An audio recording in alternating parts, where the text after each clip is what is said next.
Hola, buenos días, mi nombre es Sigmund Freud.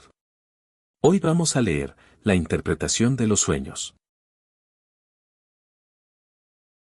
Antes de iniciar, recordá dejar tu comentario y si quieres algún video nuevo. Bueno, comencemos con la bibliografía científica sobre los problemas de los sueños. Relación del sueño con la vida de vigilia. El material del sueño. La memoria en el sueño. La bibliografía científica sobre los problemas del sueño. En las páginas que siguen demostraré que existe una técnica psicológica que permite interpretar sueños, y que, si se aplica este procedimiento, todo sueño aparece como un producto psíquico provisto de sentido al que cabe asignar un puesto determinado dentro del ajetreo anímico de la vigilia. Intentaré, además, aclarar los procesos que dan al sueño el carácter de algo ajeno e irreconocible, y desde ellos me remontaré a la naturaleza de las fuerzas psíquicas de cuya acción conjugada o contraria nace el sueño. Llegada a este punto, mi exposición se interrumpirá, pues allí el problema del sueño desemboca en cuestiones más amplias, cuya solución debe acometerse en otro material. Antepongo un panorama de las opiniones de autores que me precedieron, así como del estado actual de los problemas del sueño en el pensamiento científico.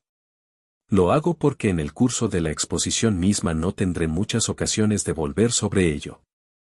A pesar de un esfuerzo más que milenario, la comprensión científica del sueño ha avanzado muy poco. Esta opinión es tan general entre los autores que parece superfluo avalarla con citas aisladas. En las obras que incluyo como bibliografía al final de este trabajo se encontrarán muchas observaciones sugerentes y un rico e interesante material sobre nuestro tema, pero poco o nada que acierte con la naturaleza del sueño o resuelva definitivamente sus enigmas. Y menos todavía, desde luego, es lo que ha pasado al conocimiento de las personas cultas. ¿Qué concepción se tuvo del sueño en las épocas iniciales de la humanidad, entre los pueblos primitivos, y qué influencia pudo ejercer el sueño sobre sus intuiciones acerca del mundo y del alma? He ahí un tema de tan alto interés que solo a disgusto excluyo su tratamiento del presente texto. Me remito a las conocidas obras de Sir John Lubbock, Herbert Spencer, E. B. Tylor y otros, y solo he de agregar que no podremos apreciar el alcance de estos problemas especulaciones sino después que hayamos resuelto la tarea que tenemos por delante, la interpretación de los sueños. En las ideas que los pueblos de la antigüedad clásica tenían sobre el sueño resuena manifiestamente un eco de la concepción primitiva. Suponían que los sueños estaban en relación con el mundo de seres sobrehumanos en que ellos creían, y que traían revelaciones de los dioses y los demonios. Además, estaban convencidos de que contenían un mensaje importante para quien lo soñaba, por regla general le anunciaban el porvenir. La extraordinaria diversidad del contenido de los sueños y de la impresión que dejaban volvió muy difícil, por añadidura, formarse una concepción unitaria acerca de ellos, y obligó a establecer múltiples distingos y a crear grupos de sueños de acuerdo con su valor y su confiabilidad.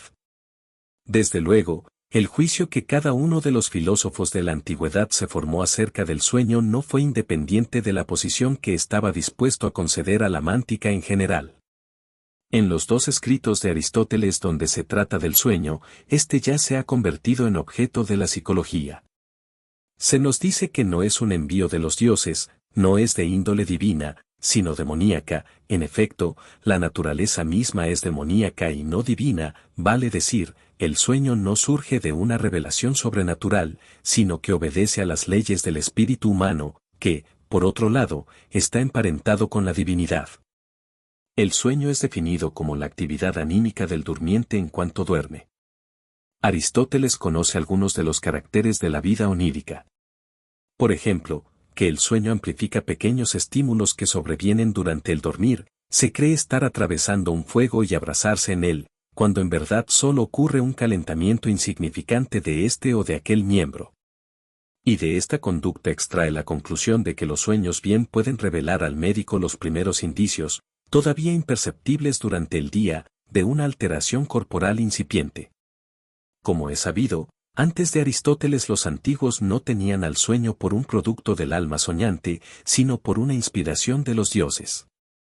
Ya desde la antigüedad, Entonces, se impusieron las dos corrientes opuestas de apreciación de la vida onírica que hemos de encontrar en todas las épocas. Se distinguía entre sueños veraces y valiosos, enviados al durmiente para ponerlo en guardia o anunciarle el porvenir, y sueños vanos, engañosos y nimios, cuyo propósito era precipitarlo en el error o reafirmarlo en su perdición. Grapp, 1906, 2. Página 390, reproduce una de estas clasificaciones de los sueños siguiendo a Macrobio y Artemidoro, Daldiano. Los sueños se dividían en dos clases.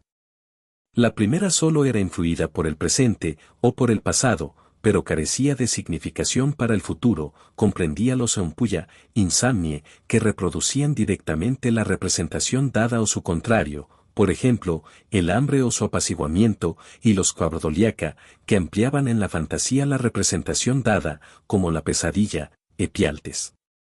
En cambio, la otra clase se consideraba significativa para el porvenir, a ella pertenecen, 1. El augurio directo que se recibe en sueños, oraculum, 2. La predicción de un acontecimiento inminente, vicio, y 3. El sueño simbólico, que requería explicitación, somnium. Esta teoría se ha mantenido durante muchos siglos.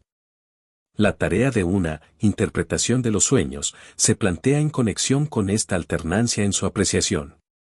Puesto que de los sueños se esperaba obtener importantes esclarecimientos, pero no todos eran directamente comprensibles, y no podía saberse si un sueño determinado, incomprensible, no anunciaba sin embargo algo importante, tenía que nacer el empeño por reemplazar el contenido incomprensible del sueño por otro transparente y, por tanto, pleno de significado. En la antigüedad tardía se consideró como la máxima autoridad en interpretación de sueños a Artemidoro Daldiano, cuya minuciosa obra Oneirocritical ha de resarcirnos de los escritos del mismo tenor que por desgracia se han perdido. La concepción precientífica de los antiguos sobre el sueño armonizaba sin duda perfectamente con su cosmovisión general, que solía proyectar al mundo exterior como realidad aquello que sólo la tenía dentro de la vida anímica. Además, respondía a la impresión dominante que provoca el sueño en la vida de vigilia cuando su recuerdo perdura al despertar. En el recuerdo, el sueño se presenta como algo ajeno, por así decir procedente de otro mundo y contrapuesto a los otros contenidos psíquicos. Por lo demás, sería erróneo creer que la doctrina del origen sobrenatural de los sueños no encuentra partidarios en nuestros días.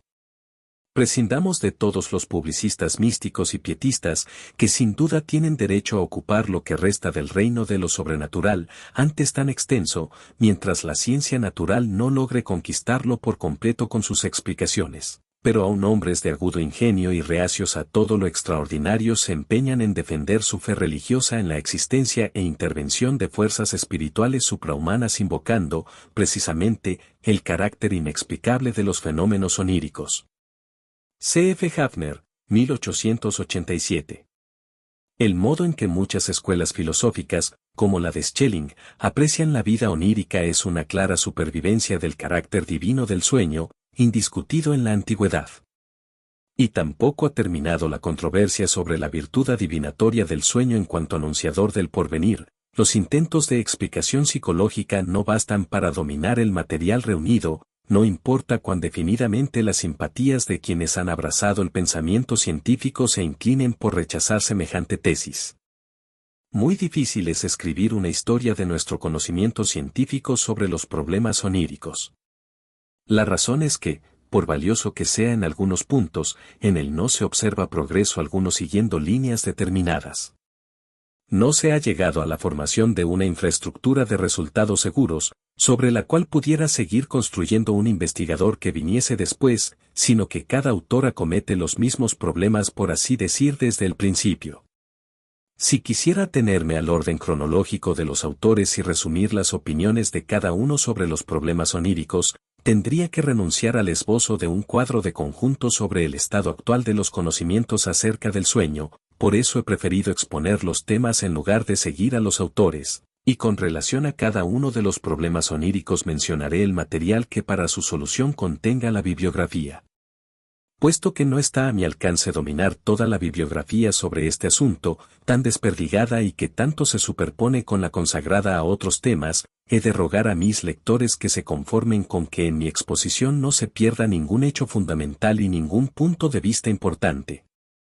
Hasta hace muy poco, la mayoría de los autores se veían movidos a tratar juntos el dormir y el soñar, añadiendo por regla general la consideración de estados análogos que abundan en la psicopatología, así como procesos semejantes al sueño, gramo, las alucinaciones, visiones, etc. En cambio, en los trabajos más recientes se advierte el esfuerzo por restringir el tema y tomar como objeto, por ejemplo, un problema particular del ámbito de la vida onírica. Quiero ver en este cambio una expresión del convencimiento de que en asuntos tan oscuros no es lícito buscar ilustración y acuerdo sino mediante una serie de investigaciones de detalle. No otra cosa que una de estas, y por cierto de naturaleza psicológica especializada, es lo que puedo ofrecer aquí. Poca ocasión he tenido de ocuparme del problema del dormir, pues es esencialmente fisiológico, aunque en las características del estado del dormir tiene que estar contenida la alteración de las condiciones de funcionamiento del aparato psíquico. Por eso hemos omitido también la bibliografía sobre el dormir.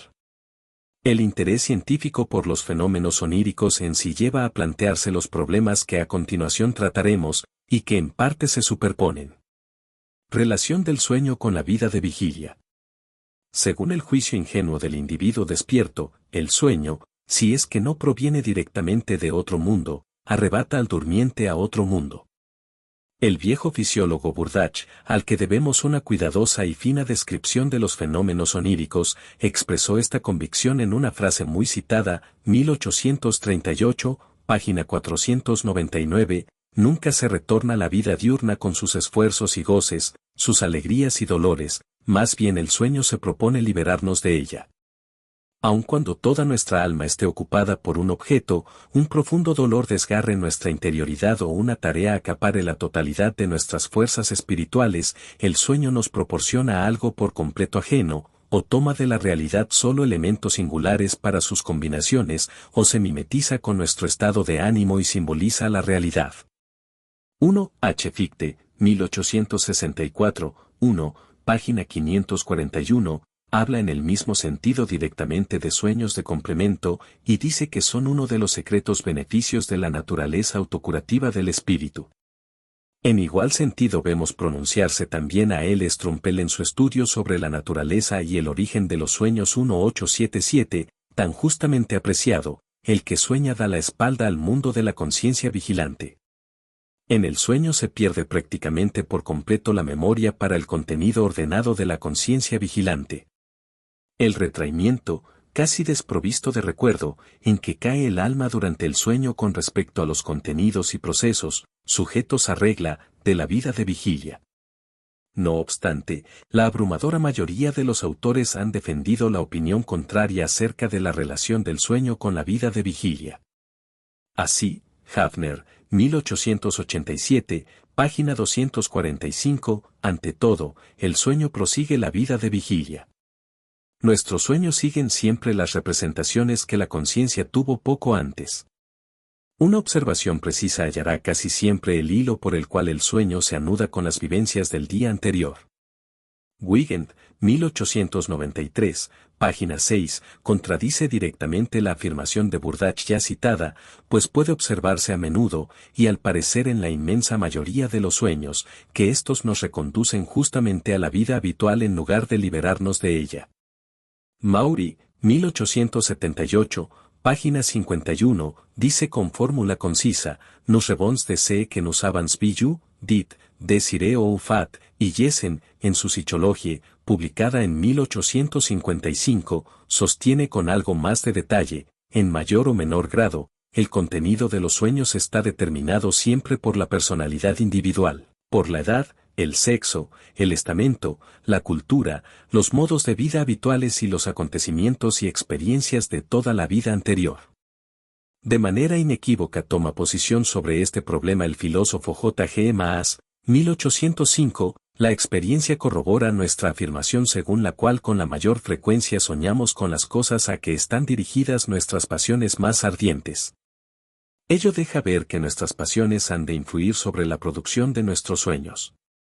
El ambicioso sueña con los laureles logrados o por lograr, quizás solo en su imaginación, mientras que el enamorado se ocupa en sus sueños del objeto de sus dulces esperanzas. Todos los apetitos y repugnancias sensuales dormidos en nuestro corazón pueden, si por cualquier razón son estimulados, determinar que de las representaciones asociadas con ellos nazca un sueño o que estas representaciones se inmiscuyan en un sueño ya existente, citado por Winterstein, 1912. No otra cosa pensaron los antiguos acerca de la dependencia del contenido del sueño respecto de la vida. Cito de acuerdo con Ravestock, 1879, página 134 cuando Jerjes, antes de su campaña contra Grecia, era disuadido por los buenos consejos de tomar esa decisión, y en cambio sus sueños le alentaban siempre a emprenderla, Artabaños, el viejo y prudente intérprete de sueños de los persas, le dijo certeramente que las imágenes del sueño contenían las más de las veces lo que el hombre ya pensaba en la vigilia. En el poema didáctico de Lucrecio, de Rerum Natura, encontramos este pasaje, 962. Et quo quisque fer studio debinctus adaeret, aiuti quibus in rebus maltem sumus antemorati ad que inea ratione fuit contenta mages mens, insanni se ademplerumque videmuro vire, causidis y causas egire et componere ligis, induperatores pugnare ace proetia ovire. Y Cicerón, de Divinatione, 2, Lxvi, 140, dice exactamente lo mismo que tanto tiempo después habría de sostener Mauri, Maxime que reliquia earum rerum moventur in eninis et agitantur, de quibus vigilantes aiuti cogitavimus aiuti egimus. La contradicción entre esas dos opiniones acerca de la relación de la vida onírica con la vida de vigilia parece, de hecho, insoluble. Por eso es oportuno recordar aquí la exposición de F. W. Hildebrandt, 1875, páginas 8 y 6, quien opina que las peculiaridades del sueño no pueden describirse de ningún otro modo que mediante una serie de 3 oposiciones que al parecer se agudizan hasta convertirse en contradicciones. La primera de estas oposiciones la forman el estricto retraimiento o aislamiento del sueño respecto de la vida real y verdadera, por un lado, y por el otro el perpetuo entrelazamiento entre ambos, la continua dependencia del sueño respecto de la vida. El sueño es algo enteramente separado de la realidad vivenciada en la vigilia.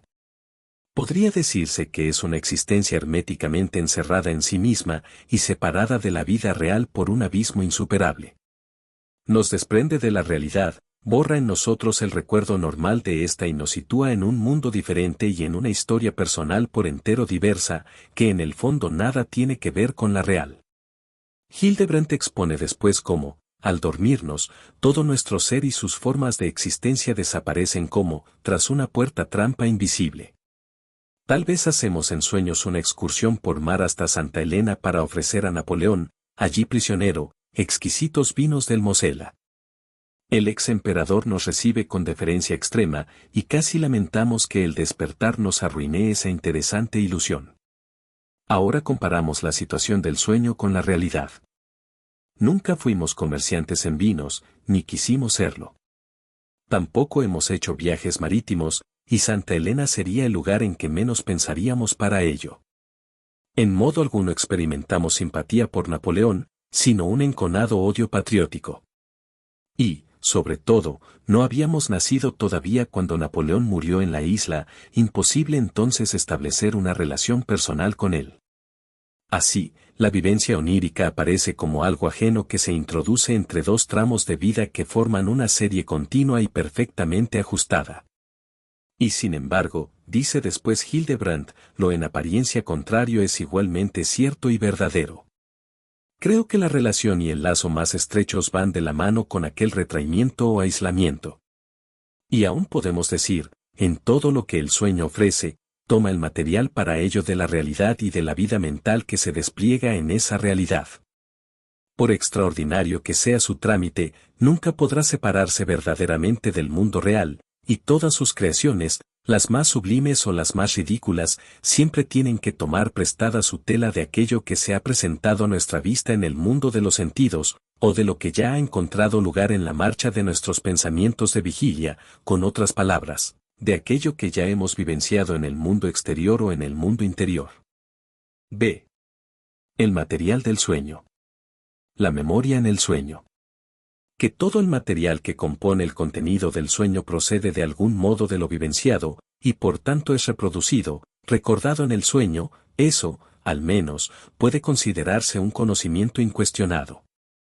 Pero sería erróneo suponer que ese nexo del contenido del sueño con la vida de vigilia se obtendrá sin trabajo, como un resultado evidente, tan pronto como se emprenda la comparación. Más bien, se lo debe buscar con atención, y en muchísimos casos sabe ocultarse por largo tiempo. El fundamento de ello se encuentra en una serie de peculiaridades que exhibe la capacidad de recuerdo en el sueño, peculiaridades que, si bien observadas por todos, se sustrajeron hasta ahora de cualquier explicación. Vale la pena, pues, estudiarlas con detalle. En primer lugar, puede ocurrir que en el contenido del sueño emerja un material que después, en la vigilia, no reconozcamos como perteneciente a nuestro saber y a nuestra vivencia. Recordamos bien que soñamos eso, pero no haberlo vivenciado. Quedamos a oscuras acerca de la fuente en que pudo nutrirse el sueño, y aún damos en creer en una actividad productora autónoma de éste, hasta que, a menudo después de largo tiempo, una nueva vivencia nos devuelve el recuerdo que habíamos perdido de la vivencia primera, y así descubrimos la fuente del sueño. Entonces debemos confesar que en el sueño supimos y recordamos algo que se sustraía de nuestra capacidad de recuerdo en la vigilia. Un ejemplo de este tipo, particularmente notable, es el que nos cuenta del Wolf, 1885, páginas 107 y 6, tomado de su propia experiencia onírica. Vio en sueños el patio de su casa cubierto de nieve, y encontró dos pequeñas lagartijas medio congeladas y sepultadas bajo la nieve.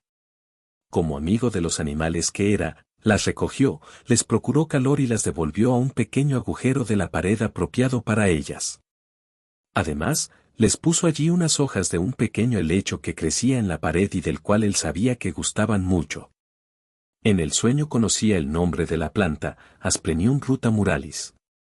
El sueño prosiguió después, y luego de una divagación volvió a las lagartijas, del Wolf. Para su asombro, vio entonces dos nuevos animalitos que se habían puesto a comer los restos del helecho. Levantó la vista y vio una quinta y una sexta lagartijas que se dirigían al agujero de la pared, y por fin toda la calle se cubrió de una procesión de lagartijas que iban en esa misma dirección, etc. Del Wolf, en la vigilia, conocía muy pocos nombres latinos de plantas, y entre estos no había ningún Asplenium.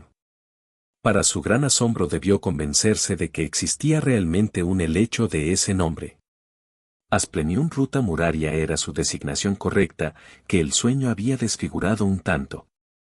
No podía pensarse en una coincidencia casual, pero para Del Wolf siguió siendo un enigma de donde pudo haber sacado en el sueño el conocimiento del nombre Asplenium. El sueño había ocurrido en 1862, 16 años después descubrió el filósofo, en casa de uno de sus amigos, donde se encontraba de visita, un pequeño álbum con flores secas, como esos que en muchos cantones de Suiza suelen venderse a los extranjeros a modo de souvenirs. Un recuerdo afloró en él, abrió el herbario, halló el Asplenium de su sueño y reconoció su propia letra en el nombre latino escrito allí. Ahora podía establecerse el nexo. Una hermana de este amigo, en viaje de bodas, había visitado a Del Wolf en 1860, 2 años antes del sueño de las lagartijas. Llevaba entonces consigo ese álbum, que destinaba a su hermano, y Del Wolf se tomó el trabajo de inscribir, al dictado de un botánico, el nombre latino debajo de cada una de las plantitas. El favor del azar, que tanto valor presta a este ejemplo, permitió a Del Wolf referir todavía otra parte del contenido de ese sueño a su fuente olvidada. Un día de 1877 le cayó en las manos un viejo volumen de una revista ilustrada en que vio una figura con la misma procesión de lagartijas que había soñado en 1862. El volumen era de 1861, y Del Wolf recordó de pronto que en la época de su publicación él era suscriptor de la revista. Que el sueño disponga de recuerdos que son inasequibles durante la vigilia es un hecho tan asombroso, y su importancia teórica es tanta, que llamaré más la atención sobre ello comunicando todavía otros sueños, hipernésicos. Cuenta Maury, 1878, página 142, que en cierta época solía frecuentarlo durante el día la palabra Musidán. Él sabía que era el nombre de una ciudad francesa, pero nada más. Una noche soñó que conversaba con cierta persona que le dijo venir de Musidán, preguntóle dónde quedaba esa ciudad, y la respuesta fue que Musidán era cabecera de distrito en el departement de la Dordogne. Ya despierto, Maury no dio crédito alguno a la información contenida en el sueño, pero el atlas geográfico le mostró que era totalmente correcta. En este caso se reafirma el mayor saber del sueño, pero la fuente olvidada de ese saber no se descubrió. Jessen relata, 1855, página 551, un sueño de tipo enteramente semejante, ocurrido mucho tiempo atrás. A esta clase pertenece, entre otros, el sueño de Escalígero el Viejo, citado por Jennings, 1784, página 300. Escribía una poesía en honor de los hombres famosos de Verona, y se le apareció en sueños un hombre que dijo llamarse Brugnolus, quejándose de que se lo olvidase. Aunque Escalígero no recordaba haber oído hablar de él, le dedicó unos versos, y después su hijo se enteró en Verona de que antiguamente un tal Brugnolus había sido famoso allí como crítico. Un sueño hipernésico que se singulariza por el hecho de que en el sueño que sobrevino inmediatamente después se produjo la identificación del recuerdo primero no reconocido, es el que relata el marqués de Hervey y de St. Denis, 1867, página 305, según Bastide, 1911, páginas 232 a 3. Soñé cierta vez con una joven mujer de dorados cabellos, la vi en plática con mi hermana mientras le mostraba un bordado. En el sueño me pareció muy conocida, y aún creí haberla visto repetidas veces. Ya despierto, ese rostro seguía vívido frente a mí, pero no pude reconocerlo en absoluto. Volví a dormirme, y la imagen onírica se repitió. Pero en este nuevo sueño dirigí la palabra a la blonda dama y le pregunté si no había tenido ya el placer de conocerla en alguna parte. Sin duda, respondió, recuerde usted la playa de Pornic. Al punto me desperté y pude recordar con toda seguridad las circunstancias asociadas con ese rostro encantador que había visto en el sueño. El mismo autor nos informa, en Bastide, que un músico conocido de él oyó una vez en sueños cierta melodía que le pareció totalmente novedosa. Solo muchos años más tarde la encontró impresa en una vieja recopilación de piezas musicales que no recordaba haber tenido nunca antes en sus manos. En una publicación a la que por desgracia no tengo acceso, Proceedings of the Society for Psychical Research, Miers, 1892, ha reunido toda una serie de tales sueños hipernésicos.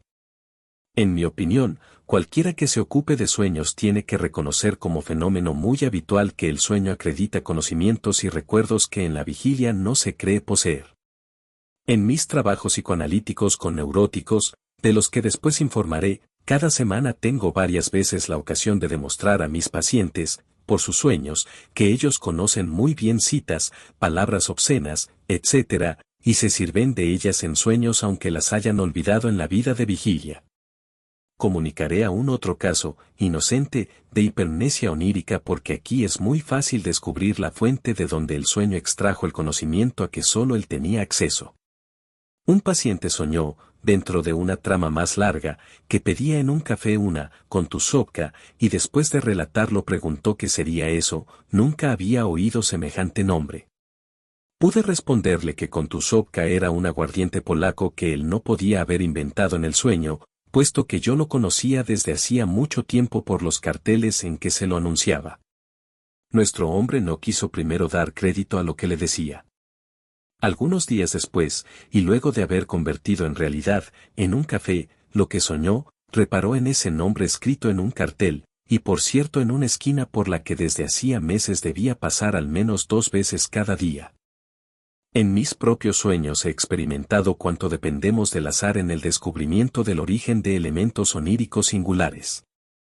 Así, antes de concebir este libro, durante años me persiguió la imagen de un campanario de iglesia de forma muy simple, yo no podía recordar si lo había visto. De pronto lo reconocí, y con total seguridad, en una pequeña estación situada entre Salzburgo y Reichenau. Esto ocurrió entre 1895 y 1900, y yo había recorrido por primera vez ese tramo en 1886. Años después, cuando ya me ocupaba intensamente del estudio de los sueños, la imagen de cierto extraño local, que con frecuencia se reiteraba en mis sueños, llegó a resultarme molesta. Veía, en una precisa relación espacial con mi persona, hacia mi izquierda, un espacio oscuro en el que se distinguían varias figuras grotescas de piedra. Una sombra de recuerdo a la que no quería dar crédito me decía que era la entrada de una cervecería, pero no podía explicarme ni el significado de esa imagen onírica ni la fuente de que provenía.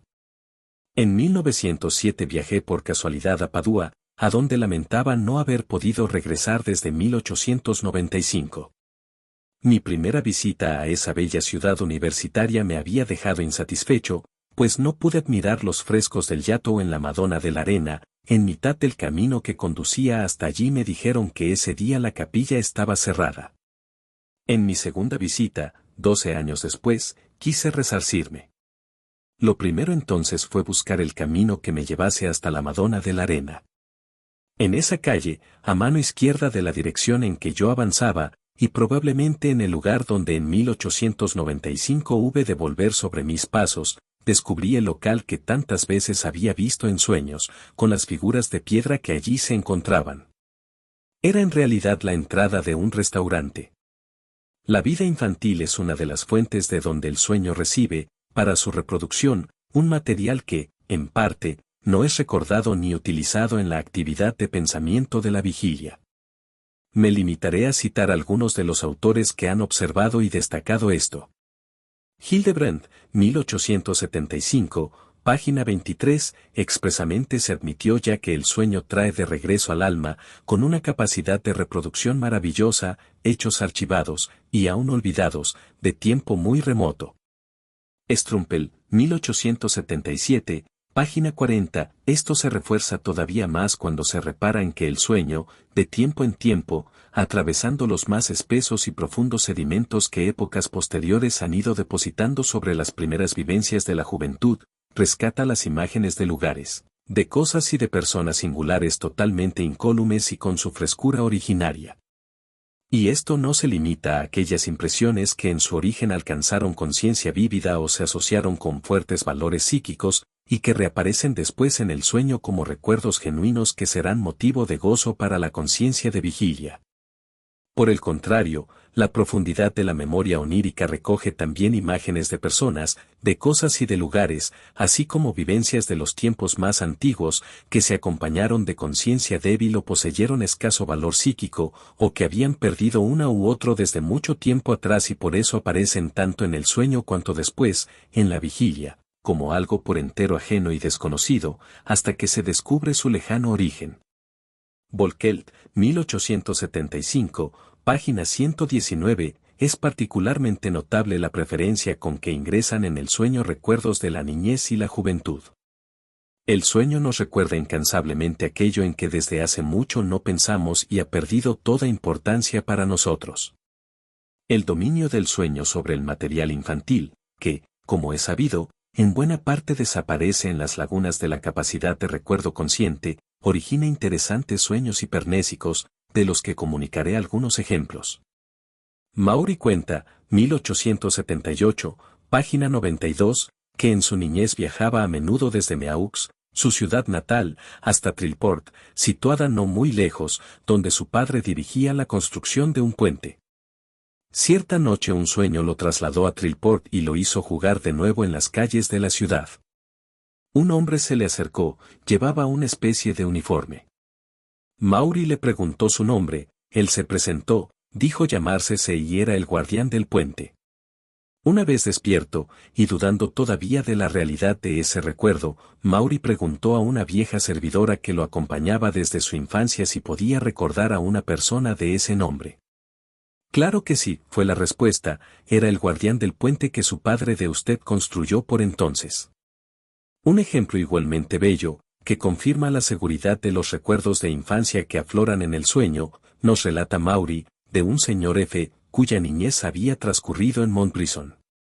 Este hombre decidió, 25 años después de su alejamiento de allí, volver a visitar su lugar de nacimiento y a viejos amigos de la familia que desde entonces no había visto. La noche anterior a su partida soñó que estaba en viaje, y llegando a Montbrison encontró a un señor cuyo rostro le resultaba desconocido, le dijo que era el señor T, amigo de su padre.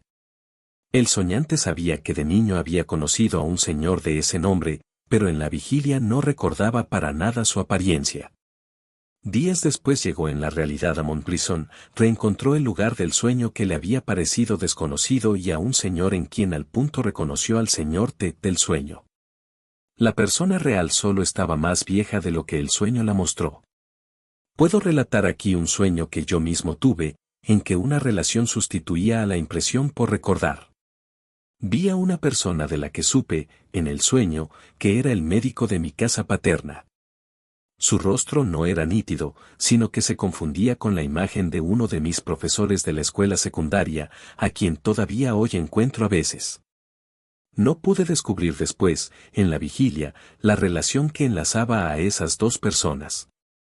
Pero cuando pregunté a mi madre por el médico de los primeros años de mi infancia, me enteré de que él era tuerto, y tuerto es también el profesor cuya persona se había superpuesto a la del médico en el sueño. Hacía 38 años que no veía al médico, y hasta donde yo sé nunca había pensado despierto en él, aunque una cicatriz que conservo en la barbilla habría podido recordarme su intervención. Como si fuera para reequilibrar el excesivo papel que los recuerdos infantiles desempeñan en la vida onírica, muchos autores afirman que en la mayoría de los sueños pueden señalarse elementos de los días más recientes. Robert, 1886, página 46, llega a decir que, en general, el sueño normal solo se ocupa de las impresiones de los días anteriores. Es verdad que, como hemos de verlo, la teoría del sueño construida por Robert exige imperiosamente relegar las impresiones más antiguas y privilegiar las más recientes. Pero el hecho que Robert indica es cierto, según puedo asegurarlo por mis propias investigaciones. Un autor norteamericano, Nelson, 1888, páginas 380 a 1, cree que con la máxima frecuencia se emplean en el sueño impresiones del día anterior o de 2 días atrás, como si las impresiones del día que precedió inmediatamente al del sueño no se hubieran extinguido, o archivado, en grado suficiente. A muchos autores que no pretenden poner en duda el íntimo nexo del contenido del sueño con la vida de vigilia les ha llamado la atención que impresiones de las que el pensamiento despierto se ocupa con intensidad solo afloren en el sueño cuando el trabajo mental diurno las ha esforzado a apartarse de algún modo. Así, por regla general, con un deudo fallecido no se sueña al principio, mientras el duelo ocupa por entero a los sobrevivientes. Delhi, 1891, página 401. Ahora bien, una de las últimas observadoras, Miss Hallam, ha reunido también ejemplos de la conducta contraria, y en este punto sostiene el imperio de la individualidad psicológica, Hallam y Witt, 1896, páginas 410 a 1. La tercera peculiaridad de la memoria en el sueño, la más extraordinaria e incomprensible, se muestra en la selección del material reproducido. No se atribuye valor solamente, como en la vigilia, a lo más significativo, sino también a lo más indiferente, a lo más insignificante del recuerdo. Dejo aquí la palabra a los autores que han expresado con mayor vigor su asombro. Hildebrandt, 1875, página 11, he ahí lo extraordinario. El sueño por regla general no toma sus elementos de los acontecimientos mayores y más graves, ni de los intereses más poderosos y urgentes del día anterior, sino de cosas accesorias, por así decir, de los jirones ínfimos de lo que acaba de vivirse o del pasado que ahora regresa. La muerte desgarradora de un familiar, bajo cuya impresión nos dormimos, queda borrada de nuestra memoria hasta que en el instante en que nos despertamos vuelve a ella con violencia perturbadora. En cambio, la verruga que tiene en la frente un amigo al que encontramos y en quien ya no pensamos más después de esa fugaz visión, esa sí que desempeña un papel en nuestro sueño. Strumpel, 1877, página 39, esos casos en que la descomposición de un sueño descubre elementos que en efecto provienen de las vivencias del día anterior o del que precedió a este, pero tan insignificantes y niños para la conciencia de vigilia que muy poco tiempo después de vivenciado se los relegó al olvido. Esas vivencias son, por ejemplo, frases oídas por casualidad o acciones de otros en que se ha reparado superficialmente, percepciones muy fugaces de cosas o personas, pequeñísimos fragmentos de una lectura, etc. Hable Keyes, 1899, página 727, The Profound Emotions of Waking Life, The Questions and Problems on which we spread our chief voluntary mental energy, are not those which usually present themselves at onset to dream consciousness. It is, so far as the immediate past is concerned, mostly the trifling, the incidental, the forgotten impressions of daily life which reappear in our dreams. The psychic activities that are awake most intensely are those that sleep most profoundly. Vince, 1878, páginas 44 a 5, toma precisamente estas peculiaridades de la memoria en el sueño como motivo para expresar su insatisfacción con las explicaciones que él mismo ha propuesto para el soñar, y el sueño natural nos plantea cuestiones parecidas. ¿Por qué no soñamos siempre con las impresiones mnémicas del día anterior, sino que a menudo nos sumergimos, sin motivo discernible, en un pasado que hemos dejado muy atrás, casi extinguido? ¿Por qué en el sueño la conciencia recibe tantas veces la impresión de imágenes mnémicas indiferentes, mientras que las células cerebrales permanecen casi siempre inmóviles y mudas allí donde contienen las huellas más excitables de lo vivido, y por más que una fuerte revivencia las haya excitado poco antes en la vigilia? Con facilidad se comprende que esa singular predilección de la memoria onírica por lo indiferente, y en consecuencia inadvertido, en las vivencias diurnas debía llevar a que las más de las veces se desconociese la dependencia del sueño respecto de la vida diurna, y después a dificultar al menos su comprobación en cada caso singular. Así fue posible que a Miss Witten Colkins, 1893, página 315, en la elaboración estadística de sus sueños, y los de sus colaboradores, le restase un 11% del total en que no se discernía relación alguna con la vida diurna. Sin duda, Hildebrand tiene razón cuando afirma, 1875, páginas 12 a 3, que podríamos explicar genéticamente todas las imágenes oníricas siempre que dedicásemos en cada caso el tiempo y las búsquedas suficientes para pesquisar su origen. Llama a esto, un trabajo en extremo penoso e ímprobo.